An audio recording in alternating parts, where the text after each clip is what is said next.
మన ప్రభు అయిన యేసుక్రీస్తు నామంలో నీ విశ్వాసం అనే టెలివిజన్ ప్రోగ్రాం చూస్తున్న ప్రేక్షకులందరికీ, విశ్వాసులందరికీ వందనాలు, శుభములు. ఈరోజు దేవుడి వాక్యంలో నుంచి మొదటి దినవృత్తాంతములు 17వ అధ్యాయం 25వ వచనం నుంచి 27వ వచనంలో ఇలా రాసింది: దేవా, నీకు సంతతి కలుగజేసేదనని నీ దాసునికి నీవు తెలియజేసి ఉన్నావు కనుక నీ సన్నిధిని విన్నపం చేయుటకు నీ దాసునికి మనోధైర్యము కలిగెను. యెహోవా, నీవు దేవుడివై ఉండి నీ దాసునికి ఈ మేలు దయచేసేదనని సెలవిచ్చి ఉన్నావు. ఇప్పుడు నీ దాసుని సంతతి నిత్యము నీ సన్నిధిని ఉండునట్లుగా దాన్ని ఆశీర్వదింపననుగ్రహించి ఉన్నావు. యెహోవా, నీవు ఆశీర్వదించిన ఎడల అది ఎన్నటన్నిటికీ ఆశీర్వదింపబడి ఉండును. హల్లెలూయా. దేవుని సన్నిధిలో భక్తుడు ఈ విధంగా రాశాడు దావీదు మహారాజు. నీవు ఆల్రెడీ దీవిస్తానని చెప్పి ఉన్నావు, వాగ్దానం చేసి ఉన్నావు, నిన్ను ఆశీర్వదించి ఉన్నాను అని చెప్పావు కనుక ప్రభువా, నేను ధైర్యం కలిగి నీ సన్నిధానంలో ఈ విధంగా మాట్లాడటానికి తెగిస్తున్నాను అన్నట్లుగా ఇక్కడ రాయబడి ఉంది. దేవుడు ఆశీర్వదించగా అది ఎన్నటన్నిటికీ ఆశీర్వాదకరంగానే ఉంటుంది అని చెప్తున్నాడు. మనము దేవుడిని అడిగే విధానంలో దేవుడు ఎంత గొప్పవాడో, ఎంత బలము కలిగిన వాడో, ఎంత ఐశ్వర్యవంతుడో అంత ఐశ్వర్యానికి తగినట్లుగా అడగగలిగితే మనకి దేవుడు ఆ రేంజ్లో పనిచేస్తాడు. ఒకనొక భక్తుడు ఒకనొక టైంలో ఈ విధంగా చెప్పాడు: నేను $1 మిలియన్ వెళ్ళాలి, $1 మిలియన్ మినిస్ట్రీ అవ్వాలని ప్రార్థన చేసుకుంటూ వచ్చాను. అప్పుడు నా మినిస్ట్రీ $1 మిలియన్ మినిస్ట్రీగానే ఉండిపోయింది. అయితే నేను ఇంకా ఎప్పుడు ఎన్నాళ్ళని $1 మిలియన్ ఉంటావు, $1 బిలియన్ మినిస్ట్రీ అవ్వేటట్లుగా ప్రార్థన చేయి, ఒప్పుకో అని అనగానే ఆయన యొక్క ఇమాజినేషన్, ఆయన యొక్క ఊహాశక్తి అంతా మారిపోయి, ప్రభువా, ఇక $1 బిలియన్ నువ్వు నడిపిస్తావు, $1 బిలియన్ ఫ్లో మినిస్ట్రీగా నువ్వు నన్ను చేస్తావు అని అనగానే దేవుడు నిజంగానే $1 బిలియన్ పంపించే విధంగా ఒక మంచి పెద్ద బిలియనీర్ అయ్యాడు. హల్లెలూయా. అంటే మనం అడిగే దానిని బట్టి, దేవుడు విశ్వసించిన దాన్ని బట్టి మనకు దేవుడు చేస్తాడు. ఇక్కడ రాసింది ఇంకొకసారి ఈ మాటలను చదవండి. గాడ్ సైజ్డ్ ప్రేయర్ చేయాలి మనం. అంతేగాని చిన్న చిన్న విశ్వాసంతో చిన్న చిన్న అవసరతలను తీర్చుకోవటానికి కాదు మనం దేవుడి సన్నిధిలోకి పిలువబడింది. గొప్ప ఇన్ఫ్లుయెన్స్ని, ఈ లోకాన్ని ప్రభావితం చేయటానికి దేవుడు మనల్ని పిలిచాడు. అందుకని ఇక్కడ మాట ఏముంది అని అంటే, నువ్వు ఆల్రెడీ చెప్పేశావు, నువ్వు ఆల్రెడీ ఇచ్చేసావు అన్నట్లుగా మాట్లాడుతున్నాడు. మన జీవితాల్లో కూడా మనల్ని క్రీస్తు రక్తంలో ఆయన కడిగి శుద్ధీకరణ చేసి ఆయన సొత్తైన ప్రజలుగా చేసుకున్నారు. కాబట్టి క్రీస్తు యొక్క బిడ్డలు ఎలా బిహేవ్ చేయాలో, ఎలా మాట్లాడాలో, ఎలా ఉండాలో, వారి హావభావాలు, వారి ఆలోచనలు, వారి నోటి మాటలు అంతా కూడా గొప్పగా ఆశీర్వదించబడిన జనాంగంగా కనపడాలని దేవుడు ఆశిస్తున్నాడు. నీ ఉద్యోగంలో దీవించబడతావు, నీ పొలం పనుల్లో దీవించబడతావు, నువ్వు చదువులో దీవించబడతావు, నువ్వు చేసే ప్రతి పనిలో నీవు దీవెన ఆశీర్వాదకారకంగానే ఉంటావు అని దేవుడు ఆల్రెడీ ఎప్పుడో నీ తరపున ఒప్పేసుకున్నాడు. హల్లెలూయా. ఇంకొకసారి చూడండి ఈ మాట: నీ సన్నిధిని విన్నపం చేయుటకు నీ దాసునకు మనోధైర్యం కలిగెను. అంటే దేవుడి సన్నిధిలో పెద్ద పెద్ద వాటి గురించి మాట్లాడటానికి ధైర్యం కావాలి. అక్కడ ఆ భక్తుడికి ధైర్యం సరిపోయింది. నీకు నాకు ఈ తరంలో దేవుని యొక్క వాగ్దానాలని, దేవుని యొక్క గుణగణాలని, దేవుని యొక్క సర్వ సంపదలను పంచిపెట్టగలగటానికి కావలసిన ధైర్యం ఎవడిస్తాడండి? నీకు నువ్వు ఆ ధైర్యం తెచ్చుకోవాలి. ఆ ధైర్యం ఎలా వస్తుందండి? దేవుని యొక్క వాగ్దానాన్ని బట్టి, వాక్యాన్ని బట్టి, ఆయన ఏ మాటలైతే మనకు సెలవిచ్చి ఉన్నాడో ఆ మాటలను బట్టే మనకు ఆ ధైర్యం కలుగుతుంది. హల్లెలూయా. దేవుని వాక్యం వినటం వలన మనిషి ధైర్యవంతుడవుతాడు.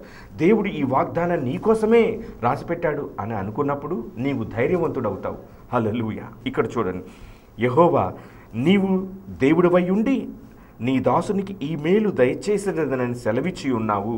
దాన్ని పర్సనల్గా చేసి వ్యక్తిగతంగా అన్వయించుకున్నప్పుడు, యేసు ప్రభువా, నీవు దేవుడివై ఉండి ఈనాక్ శిరీష్ కుమార్కి ఈ మేలు దయచేసేదమని సెలవిచ్చి ఉన్నావు. అంటే నీ పేరు పెట్టుకో అక్కడ. ఆనాడు ఆ భక్తుడికి ఆ కాలంలో చేస్తే దేవుడు ఈనాడు ఈ 2014 సంవత్సరం యేసుక్రీస్తు రక్తం నందు కడుగబడిన ప్రతి బిడ్డకి కూడా దేవుడు ఇచ్చిన వాగ్దానం ఏంటంటే, యేసుక్రీస్తులో మీరు ఆశీర్వదించబడిన జనాంగము. యేసుక్రీస్తులో ఇక ఏ శాపము లేదు. అంటే మనలో ఏ శాపము లేదు. మనకి దేవుడు అనుగ్రహించిన వాగ్దానాలను బట్టి, మన నోటి మాటలను బట్టి, మన ఆలోచన సరళిని బట్టి మనం ఏమై ఉన్నామో ఈ లోకానికి తెలుసుద్ది. మనం మాట్లాడినంత కాలం దేవుడు కూడా ఏం చేయలేడు. మనం దేవుడి పక్షాన ఉండి దేవుడి వాగ్దానాలను ఒప్పుకోలేనంత మాత్రాన ఏది కూడా జరగదు. అందుకనే చెప్తాడు, నీ విశ్వాసము ద్వారానే దేవుడికి ఇష్టంగా బ్రతుకుతావు అని చెప్పాడు. విశ్వాసము లేకుండా దేవుడికి ఇష్టడై ఉండుట అసాధ్యం అని రాసింది. అంటే మీరు ఎంత పెద్ద విశ్వాసం కలిగి ఉంటావు, ఏ విశ్వాసపు మాటలు మాట్లాడతావు, ఎలాంటి మాటలతో పక్కన వాళ్ళని పురుకొల్పుతావు, అది అంతా కూడా మొదట నువ్వు హృదయంలో విశ్వసించి నోటితో ఒప్పుకుంటేనే కానీ నువ్వు ఎదుటి వాళ్ళతో మాట్లాడలేవు. ఎప్పుడైనా సరే దేవుడు ఆయన వాగ్దానాలన్నీ కూడా అవును ఆమెన్ అన్నట్లుగానే ఉన్నాయి. రోగంతో బ్రతుకుతున్న వాళ్ళు ఇంకా నా జీవితం ఇంతేలే, నాకు ఇంతేలే, దేవుడు ఎవరికో రాసి పెట్టాడు, ఎవరికో చేస్తాడులే స్వస్థత, దైవిక స్వస్థత అని అనుకుని బాధపడాల్సిన పని లేదు.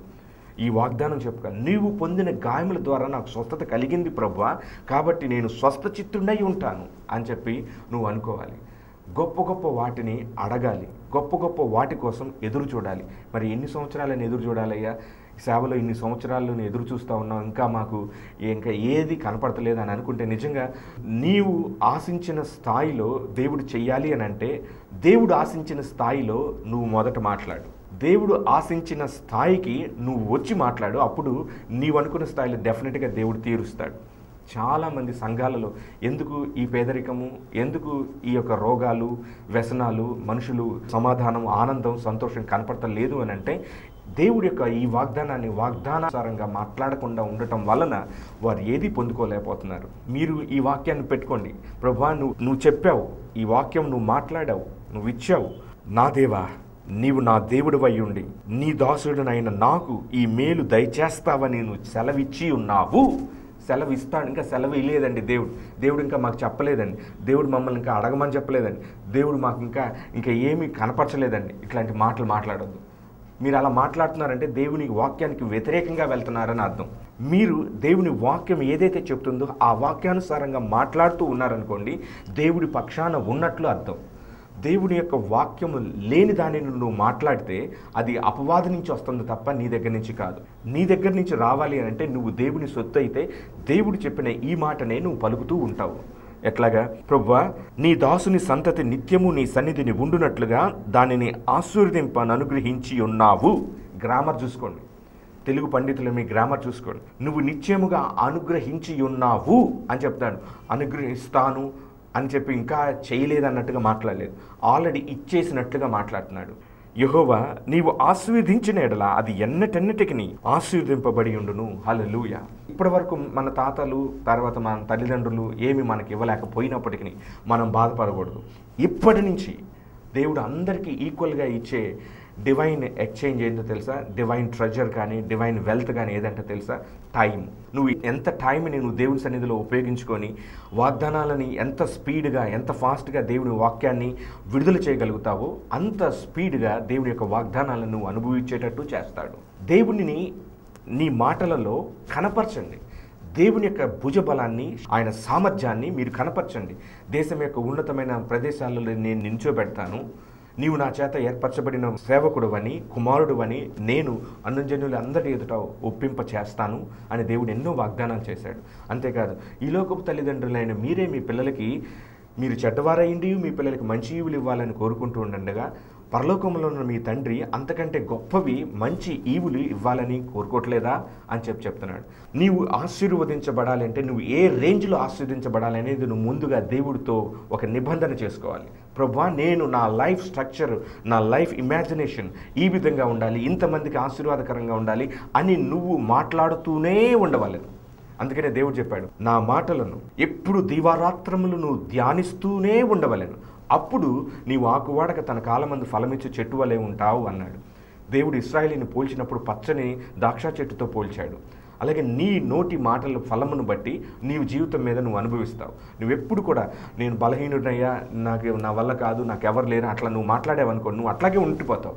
లేదు, దేవుడు నాకు సహాయం చేయవాడు, నా ఆశ్రయదుర్గము, నా కోట, నా కొండ, ఆయన నిశ్చయముగా నా యొక్క జీవితాన్ని ఆస్వాదించి అనేక మంది జీవితాలకు ఆస్వాదింపజేస్తాడు. నేను యెహోవా యొక్క మంచితనమును గురించి లోకమంతా చాటి చెప్తాను.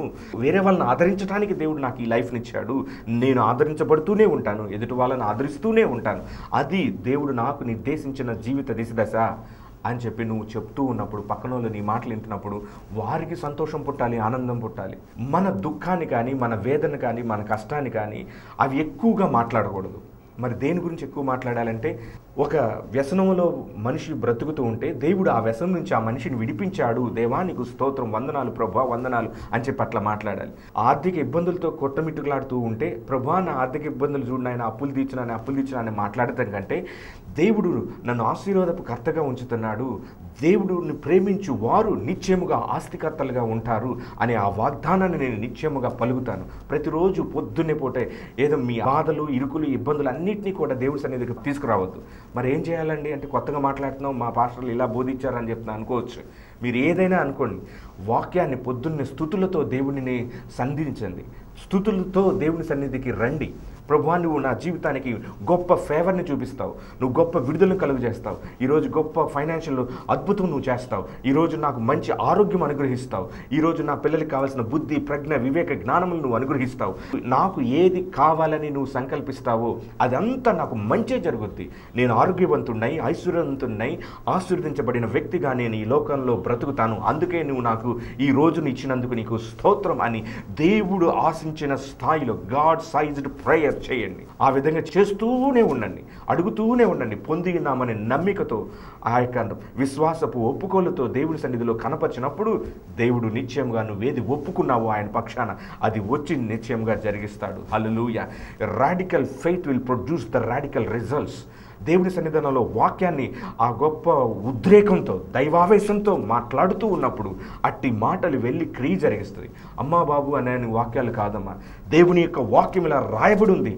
Devil, you have no authority to touch my righteousness, you have no authority, నీకు ఏ అధికారం లేదు.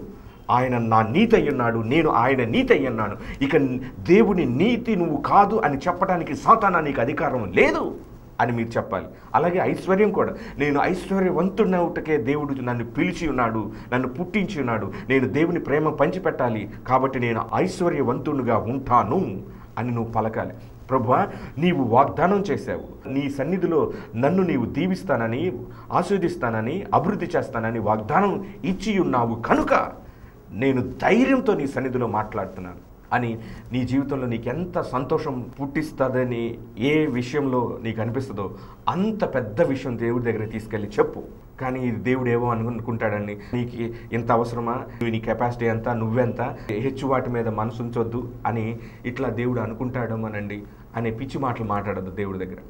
దేవుడి సన్నిధిలో నువ్వు ఎంత పెద్దవి మాట్లాడితే అంత మైమర్చిపోయి దేవుడు సంతోషిస్తాడు. ఎస్, నా మీద నమ్మకం ఉంచి నా బిడ్డలు ఇంత పట్టుదలతో నా మీద ఉన్న వాగ్దానాల మీద ఉన్న ఆ ఆకాంక్షతో, ఆసక్తితో నన్ను తప్ప ఇంకెవరిని అడుగుతారు అని చెప్పి దేవుడు అనుకొని వచ్చి నువ్వు అడిగిన దాన్ని దేవుడు క్రియారూపకంలో తీసుకొస్తాడు. అలాగే లూకాసు వార్త 12వ అధ్యాయంలో కూడా ఉంది, నీకు ధైర్యం కావాలి ఏది అడగటానికి, నీ వాగ్దానాలన్నీ అవును ఆమెను అన్నట్లు ఉన్నాయి కదా ప్రభువా, కాబట్టి నేను గొప్ప వాటిని అడుగుతాను. మన జీవితాలు ప్రపంచంలో ఏమేం చేస్తున్నాడు, ఏమేం జరుగుతున్నాయి అనేది మీకు తెలియకపోవచ్చండి, కానీ మీరు తెలుసుకోకపోతే మీరే దురదృష్టవంతులు. కానీ దేవుడు ప్రపంచంలో గొప్ప గొప్ప దైవజనులు అందరి ఎదుట ఎట్లాంటి గొప్ప క్రియలు చేస్తున్నాడు, ఎలాంటి గొప్ప కార్యాలు చేస్తున్నాడు అని చెప్పి చూస్తూ ఉంటారు. ఒక దైవజనుడు పాల్ ఫ్రాంక్లిన్ క్రచ్, అంటే Trinity broadcasting network founder president, ఆయన 41 సంవత్సరాలు ఆ టీవీఎన్ స్టార్ట్ అయ్యి ప్రపంచంలో. అయితే వాళ్ళకి ఇప్పుడు ఎన్ని శాటిలైట్ ఉన్నాయో తెలుసా? 80 శాటిలైట్లు ఉన్నాయి, 20,000 నెట్వర్క్లు ఉన్నాయి. దేవుడు అంత గొప్పగా ఆ బిడ్డను దీవించాడు. గత నవంబర్ 30న 2013లో ఆయన దేవుడి సన్నిధికి చేరాడు. ఆయన గొప్ప దైవజనుడిగా ఎంత టెలివిజన్ మినిస్ట్రీని, ఆ యొక్క వాక్యాన్ని భూలోకం అంతా కూడా వ్యాపింప చేయాలి అని చెప్పి పూనుకున్న ఆ వ్యక్తిని దేవుడు అంతగా గణపరిచాడు. ఇప్పుడు మనం ఒక శాటిలైట్, ఓన్ శాటిలైట్ అడగటానికే అల్లాడిపోతాం. మీరు నిజంగా కావాలంటే చదువుకోండి, మీకు తెలియదు అని అంటే మీరు అజ్ఞానంలో ఉన్నట్టు. నేను మీరు మమ్మల్ని ఇట్లా అంటున్నానని చెప్పి మీరు బాధపడద్దు, కోపగించుకోవద్దు. నిజంగా దేవుడు పక్షపాతి కాదు అని అనుకున్నప్పుడు అట్టి నరుడికి తన జీవిత కాలంలో అంత గొప్పగా సేవను దీవించి టెలివిజన్ మినిస్ట్రీని వరల్డ్ వైడ్గా అన్ని శాటిలైట్లతో ఆస్వాదించిన దేవుడు నిన్ను దీవించలేడా? నీ అవసరత తీర్చలేడా? అంటే నువ్వు అడగట్లేదు కాబట్టి నువ్వేది పొందుకోలేకపోతున్నావు. అడిగినా నీ స్వలాభంల కోసం అడుగుతున్నావు కాబట్టి ఏది దక్కలేకుండా పోతుంది. అదే దేవుని యొక్క కృపను బట్టి, ఆయన యొక్క అనుగ్రహించు ఉచితమైన ఆయన సంకల్పాన్ని బట్టి, ప్రేమను బట్టి పెద్ద పెద్ద వాటిని అడిగి ప్రభువా నేను నిలబడుతున్నానని చెప్పి నువ్వు అడుగు. దేవుడు నిశ్చయముగా నీకు సహాయం చేస్తాడు. పెద్ద చర్చి కట్టుకోవాలి, కట్టుకో, తప్పులేదు. కానీ సువార్త అన్యజనులకు అంటే లోకమంతా ప్రకటించడానికి కావాలి. 4-5 పరిస్థితులు, 4-5 చర్చిలు అక్కడ ఉన్నాయండి, మాకు ఒకరికి కుదరదండి అనే భావంలో ఉన్నప్పుడు నువ్వేం పెరుగుతావు? నో, దేవుని యొక్క వాగ్దానం ఉంది. నీవు ఆశీర్వదించబడటం చూచి జనులు నీ దగ్గరకు వస్తారు. నువ్వు ఆస్వాదించబడాలి అంటే ముందు నేను ఆస్వాదించబడుతున్నాననే ఆత్మలో నీవు వెలుగొందాలి. మొదట ఆత్మలో ప్రతిదీ కూడా, ఆత్మ సంబంధమైన ప్రతి వరము కూడా మొదట ఆత్మకు చేకూరుతుంది జవాబు. ఆ తర్వాత భౌతికమైన క్రియారూపకం దాలుస్తుంది. ఆత్మకు రిసీవ్ చేసుకోకుండా భౌతికంగా క్రియారూపకంగా కనపడాలంటే అసాధ్యం. దేవుని యొక్క వాగ్దానాలు మనం ఎలా పలకాలంటే, ఎంత ప్రతికూలంగా మన జీవితాలను చుట్టుముడుతున్నాయా పరిస్థితులు, ఇది అసాధ్యం, ఇది ఇంకెప్పుడు జరగాలండి అని అనుకున్నప్పటికీ దేవుడు ఇది చేయగలడు, నా పరిస్థితి మార్చగలడు, నా యొక్క కుటుంబ సభ్యుడిని మార్చగలడు, నా కొడుకుని మార్చగలడు, నా పరిస్థితులన్నీ మార్చి నన్ను ఆయన గొప్పగా దీవించగలడు అని ఎప్పుడూ నువ్వు అలాంటి పదజాలాన్ని వాడుతూనే ఉండాలి. యేసయ్య నీకు చేసిన అద్భుతాలు, లేకపోతే నువ్వు దేవునిలో ఏమై ఉన్నావో అది నువ్వు జ్ఞాపకం చేసుకుంటూ ఉంటూ నీ మనోధైర్యం దేవుడి ఎదుట కనపడతా ఉండాలి. దేవుడు నాకు కృపణిస్తాడు, నన్ను ఆస్వాదిస్తాడు, నన్ను హెచ్చిస్తాడు. ఎప్పుడు కూడా ఆశీర్వాదపు వచనములే నేను నీ నోట నుంచి రావాలి, కానీ ఓడిపోయాను, ఇక నాకు ఈ పరిస్థితి తెలియదు అనే మాటలు రాకూడదు.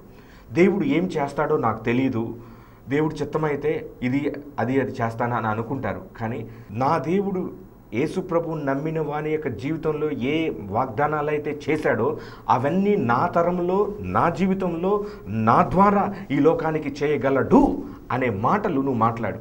ఒకవేళ నీ మాటలు ఎదుటి వాళ్ళకి అతిశయాన్ని, ఎదుటి వాళ్ళకి ఈర్ష్య, అసూయలను పుట్టించే పరిస్థితి రావచ్చు, కానీ నువ్వు మాట్లాడకుండా మాత్రం ఉండొద్దు, మాట్లాడుతూనే ఉండు. ఎప్పుడు ఎదుటి వాళ్ళకి అలా నొప్పి కలుగుద్ది నువ్వు గట్టి పెద్దవి మాట్లాడితే.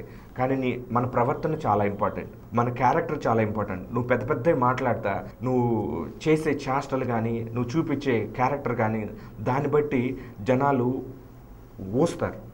నువ్వు ఇటగా మాట్లాడతాడండి, పిచ్చోడండి, ఇట్లాంటి వాడి క్యారెక్టర్ లేదు, ఏమి లేదు, కానీ ఇట్లాంటి పిచ్చి మాటలన్నీ మాట్లాడుకుంటా కూర్చుంటాడండి, అట్లాగా నువ్వు అవకాశం ఇవ్వద్దు.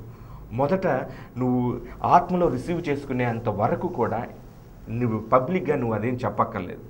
నీ ఆత్మలో రిసీవ్ చేసుకున్న తర్వాత ఇంక నువ్వు చెప్పకపోయినా అవి ఆటోమేటిక్గా నీ జీవితంలో జరుగుతూ ఉంటాయి. ఆత్మలో మొదట రిసీవ్ చేసుకున్నంత వరకు నీ శ్రేయోభిలాషులు, నీకు దగ్గర నెలవైన వారు, రక్త సంబంధికులు, నీ యొక్క మేలుని ఆకాంక్షించే వాళ్ళకి చెప్పుకో, దేవుడు నన్ను ఇలాగా ప్రేరేపిస్తున్నాడండి, ఇలాగా చేయమంటున్నాడండి, దేవుడు తప్పకుండా చేస్తాడు అని చెప్పి మీరు అలా చెప్పుకోండి. ఒకరికొకళ్ళు బలపరచుకోండి, ప్రేరేపించుకోండి, పురికొల్పుకోండి. ఈ వాగ్దానాలను పెట్టి దేవుడి సన్నిధిలో మాట్లాడండి. దేవుడికి ఏది ఇష్టమో తెలుసా? దేవుడి మాట దేవుడికి అప్పచెప్తే చాలా ఇష్టం, నవ్వుకుంటాడు. నా మాటను నాకే అప్పచెప్తున్నారా నా పిల్లలు అని చెప్పి సంతోషిస్తాడు. అవును, మనం అట్లాగే అడగాలి. ప్రభువా, ఇంకొకసారి చూడండి, నీవు నన్ను ఆశీర్వదిస్తావని నువ్వు చెప్పి ఉన్నావు కనుక, ఆల్రెడీ నువ్వు చెప్పేశావు కనుక నేను ధైర్యం తెచ్చుకునే నీ సన్నిధానంలో ఇంత పెద్ద వాటి గురించి వాటిని హ్యాండిల్ చేయగలను. నేను అంత గొప్ప సామర్థ్యం కలిగిన వ్యక్తిని, ఎందుకంటే నాలో ఉన్నవాడు పరిశుద్ధాత్మ దేవుడు కనుక నన్ను బలపరచువాని ఎందు నేను సమస్తమును చేయగలననే వాక్యం నన్ను ప్రేరేపిస్తూ బలపరుస్తూ నిలబెడుతుంది కనుక దానిని బట్టి నా భవిష్యత్తు ఉన్నతంగా ఉంటుంది. నాకు మంచి జాబ్లో ఉంటాను. నేను జాబ్ చేయడమే కాదు, చాలామందికి నేను జాబులు ఇస్తాను. నా యొక్క బిజినెస్ గొప్పగా దీవించబడుతుంది, నా పొలాలు ఆస్వాదించబడతాయి, నేను ఆరోగ్యంతోనూ సంతోషంతోనూ గొప్పగా దేవుడు ఆశించిన స్థాయిలో నేను ఉంటానని ఎప్పుడు నిత్యము నీవు దేవుని సన్నిధిలో ఇవి ఒప్పుకుంటూ ఉండవలెను. దేవుడు ఈ పని చేయమని అంటే మీరు చేస్తారు కదండి. అలాగే నేనేం అడుగుతున్నానండి, ఏం చెప్తున్నాను, మీరు దేవుని సన్నిధిలో ఆయన వాక్యాన్ని ఆయనతో మాట్లాడండి. దానికి కావలసిన ధైర్యాన్ని దేవుని సన్నిధిలో పొందుకోండి. దేవుని వాక్యమే ధైర్యం ఇస్తుంది. ఆయన వాక్యము ఎన్నడూ మారదు, వాక్కు మారదు, వాగ్దానం మారదు. ఆయన మన కోసం జయశీలుడుగా మరణాన్ని గెలిచి తిరిగి లెగిచాడండి. అట్టి మహాదేవుడిని మనం తలదించుకునే విధంగా చేయకూడదు. మన బలహీనతలు వేరు, మన యొక్క ఆ బలహీనతల నుంచి విడిపించడానికి యేసయ్య ఉన్నాడు. యేసయ్య ఆయన చిందించిన రక్తం ఇప్పటికీ మన కోసం సజీవంగా ఉంది. ప్రతిరోజు మనల్ని మనం ఉతుక్కోవాలి. నిన్నటి దాని గురించి వదిలేయాలి. ఈరోజు మళ్ళీ ఫ్రెష్గా దేవుడి సన్నిధికి వచ్చి, ప్రభువా నువ్వు నూతన ఆత్మతో నింపు, నేను నమ్ముతున్నాను, నాకు ఫేవర్ని తీసుకురా, నాకు కావాల్సిన మనుషుల్ని నువ్వు తీసుకురా, నేను ఈ పని చేయడానికి సమర్థమైన వ్యక్తులను నా దగ్గరికి నడిపించయ్యా. నువ్వు నడిపిస్తేనే అది గంభీరంగా ఉంటుంది. కానీ నేను పోయి అడుక్కుంటే అది అడుకున్నట్టుగానే ఉంటుంది. కాదు, డెఫినెట్గా నేను ఈరోజు గొప్ప ఫేవర్ని పొందుకుంటాను. ఈరోజు దేవుడి చేత ఏర్పాటు చేయబడిన బిడ్డలు నా దగ్గరికి దేవుడు నడిపిస్తాడు. ఈరోజు దేవుడు నన్ను ఆస్వాదిస్తాడు. ఈరోజు నన్ను దేవుడు అభివృద్ధి పరుస్తాడు. ఆ యొక్క శుభప్రదమైన ఆనవాళ్ళను నేను చూస్తాను అని దావీదు భక్తుడు చెప్పుకున్నట్టుగా నువ్వు చెప్పుకొని తీరుతున్నా. అప్పుడే దేవుడు సంతోషిస్తాడు. యెహోవా నీవు నా దేవుడివై ఉన్నావు. యేసయ్యా నా దేవుడివై ఉన్నావు. ఈనాక్ శిరీష్ కుమార్కి నువ్వు ఈ మేలు దయచేస్తావని నువ్వు సెలవిచ్చి ఉన్నావు. నీ యొక్క దాసుని సంతతి నిత్యము నీ సన్నిధి ఉండునట్లుగా దాన్ని ఆశీర్వదింప అనుగ్రహించి ఉన్నావు. క్రీస్తు యేసు రక్తమునందు కడుగుబడిన ప్రతి ఒక్క బిడ్డ కూడా ఆయన సంతతే. వారు ఆశీర్వదించబడటమే దేవుని యొక్క చిత్తం అని నువ్వు అనుగ్రహించి ఉన్నావు. దేవ, నీవు ఆశీర్వదించిన ఎడల అది ఎన్నటికి ఆశీర్వదింపబడి ఉండును. క్రీస్తు యేసు నందు నీవు నీ రక్తంతో కడిగి శుద్ధీకరణ చేసి నీ సొత్తైన ప్రజలుగా నువ్వు చేసుకున్నావు కనుక నువ్వు ఏ మేలు ప్రజలకి చేయాలని కోరుకుంటున్నావో అట్టి మేలు నీ బిడ్డలు, నిన్ను నమ్మిన బిడ్డల యొక్క జీవితాలలో నీవు అలా చేస్తావని నువ్వు మరొకసారి మమ్మల్ని హెచ్చరిస్తూ, ప్రోత్సహిస్తూ, నడిపిస్తూ ఈ వాక్యం మమ్మల్ని బలోపేతం చేస్తుంది. ప్రభువా, నీ యొక్క విశ్వాసపు మాటలను పరులోకి ఎంతో సంతోషంగాను, ప్రోత్సాహంగాను, వారి యొక్క ఆనందాన్ని పురికొల్పే విధంగాను ఉండేటట్లుగా చేయటమే దేవుని చిత్తం. హల్లెలూయా. మీకోసం స్పెషల్గా ప్రార్థన చేస్తాను. సంవత్సరములు గడిచిపోతూ ఉన్నాయి. అయితే దేవుని యొక్క క్రియలు మన జీవితాల్లో గొప్ప అద్భుతాలు జరిగి తీరాలి.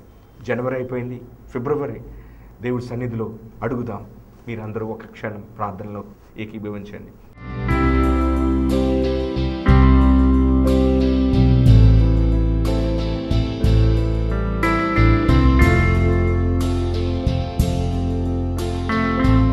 కృపా సత్య సంపూర్ణుడైన మా ప్రభా, నిత్యుడగు తండ్రి, బలవంతుడగు దేవా యేసు ప్రభా, నీకు స్తోత్రములు. నీవు ఇచ్చిన వాగ్దానాలను బట్టి నీ సన్నిధిలో ధైర్యంగా మాట్లాడటానికి మీ వాక్కులే మాకు హేతువులై ఉన్నాయి కనుక ప్రభా, ఈ యొక్క ప్రోగ్రాం చూసిన నాయన నీ బిడ్డలు, నీ విశ్వాసం అనే ఈ ప్రోగ్రాంలో ప్రభా, నీ వాక్యము ఎంతమందికి అయితే వెళుతుందో వారి జీవితాల్లో ఏ కార్యములు జరిగించాలని నువ్వు సంకల్పిస్తావో ఓ గాడ్ సైజ్డ్ ప్రేయర్స్ చేయగలగటానికి సహాయం చేయండి ప్రభా. నీకు స్తోత్రములు.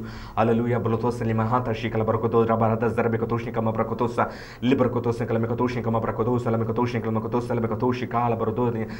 నీ యొక్క గొప్పతనాన్ని, నీ యొక్క మంచితనాన్ని, నీ యొక్క ప్రేమను ఈ లోకానికి కనపరచబడటానికి నీ ప్రజలు ఐశ్వర్యవంతులై ఆశీర్వదించబడిన జనాంగంగా ఉంటేనే తప్ప లేకపోతే నీ ప్రేమను చూపెట్టడం అసాధ్యం ప్రభా. సహాయం చేయి. ఏది చేయాలన్నా, మాట సహాయమైనా, చేతలతో ఏది చేయాలన్నా ప్రభా నీ యొక్క సహాయం. మేము ఆస్వాదించబడిన వాళ్ళమైతేనే కానీ మేము ముందుకు వెళ్ళలేం ప్రభా. నీ యొక్క సువార్త అనేది మాటలతో కాదు క్రియలతో ఉందని లేఖనాలు సెలవిస్తున్నాయి. విశ్వాసంతో ప్రభా మేము ముందుకు ఎట్లా సాగిపోవాలో మీ బిడ్డలకు నేర్పించండి. వారి తలలెత్తండి. వారిని నోటి నిండా సంతోషం, హృదయం నిండా ఆనందంతో నింపమని వేడుకుంటున్నాను. గ్లబ్రతో సరిమియా రేపతో సలమిక తోషికల మరొకతో క్లబ రషికల మకతో ఎనిమిది కథాసికల తోషికల మరొకతో క్లబ ప్రమస్తలమిక తోష రిబతో సికలమికతో నువ్వు ఆస్వాదించగా నీ ఆశీర్వాదం ఎన్నటెన్నిటికి నీ ఆస్వాదించబడిందిగానే ఉంటుంది ప్రభా. అవును ప్రభా, నీ బిడ్డల యొక్క కన్నీరు, కష్టాన్ని, నాయన బాధను, దుఃఖాన్ని సమస్తాన్ని యేసుక్రీస్తు రక్తంలో కడిగివేసి, తుడిచివేసి వారిని గొప్పగా ఆస్వాదించి అభివృద్ధిపరచమని వేడుకుంటున్నాను తండ్రి. నీకు స్తోత్రం. గొప్ప వాటిని అటెంప్ట్ చేయడానికి, గొప్ప వాటిని అడగగలిగే తెగింపు నీ బిడ్డలకు దయచేసి పెట్టండి. దేవుడు చేయగలడు, నమ్ముతున్నాను. అది ఎంతదైనా, ఎంత విలువైన, ఎంత పెద్దదైనా నాకు అనవసరం, కానీ దేవుడు చేయగలడని నేను నమ్ముతున్నానని నమ్మే, విశ్వసించే ప్రతి ఒక్క బిడ్డ జీవితంలో అద్భుతాలు, ఆశ్చర్యకార్యాలు జరిగించి, నడిపించి, నేర్పించి, నిర్మించి, బలపరిచి, కృప చూపించి అన్ని విషయాల్లో వారికి ప్రభువా నీ మెండైన దీవెన ఆశీర్వాదాన్ని విడుదల చేయి. ఈ వాక్యాన్ని ఎవరైతే రెగ్యులర్గా వింటూ నాయన నీ మాటలను ఆనందిస్తున్నారో అట్టి వారి మీదకి నీ అద్భుతమైన నూతన అభిషేకం, నూతన శక్తి, నూతన బలం, నూతనమైన జ్ఞానం, నూతనమైన వ్యాపారాలు అన్నీ కూడా, పాడి పంటలు ఆస్వాదించబడటం, పశు సంపద దీవించబడటం, వారి పొలాలు ఆస్వాదించబడి మంచిగా వారి మంచి రేట్లో వారి యొక్క పంటలను అమ్ముకోగలిగే కృపను ఇటువన్నీ కూడా కొలత లేకుండా కుమ్మరించు దేవా. నీకు స్తోత్రం. అట్టి వాటికే మేము పిలువబడ్డాం నాయనా. నీకు స్తోత్రం. శాపము, రోగము వాటిని మా జీవితాల్లో ఉండటానికి వీల్లేదు. ఒకవేళ నువ్వు అనుమతిస్తే, నువ్వు అనుమతించిన కాలం వరకు సహించగలగటానికి కృప చూపుతుంది. అంతేకాని ఇక బ్రతుకంతా ఇదే శాపము కొట్టుమిట్లాడటానికి వీలు లేకుండా చేయమని, అన్ని విషయాల్లో తోడే నడిపించమని యేసయ్య దివ్య నామని అడిగి వేడుకుంటూ ప్రార్థిస్తున్నాం తండ్రి. ఆమెన్. నీ విశ్వాసం ఈ ప్రోగ్రాం రెగ్యులర్గా చూస్తున్న మీరు ఎంతైనా ధన్యులు. అలాగే Joy centre Jesus only you అనేది లబ్బీపేట కళాంజలి వెనుక మసీదు రోడ్లో ఉంది. ఎప్పుడైనా మీరు కౌన్సిలింగ్ తీసుకోవాలన్నా, దేవుడి వాక్యంలో వెదగాలన్నా ఫోన్ చేసి తప్పకుండా రండి. మీరు బహుగా ఆస్వాదించబడండి. దేవుడు మిమ్మల్ని దీవించి ఆస్వాదించును గాక. ఆమేన్. God bless you. వందనాలు.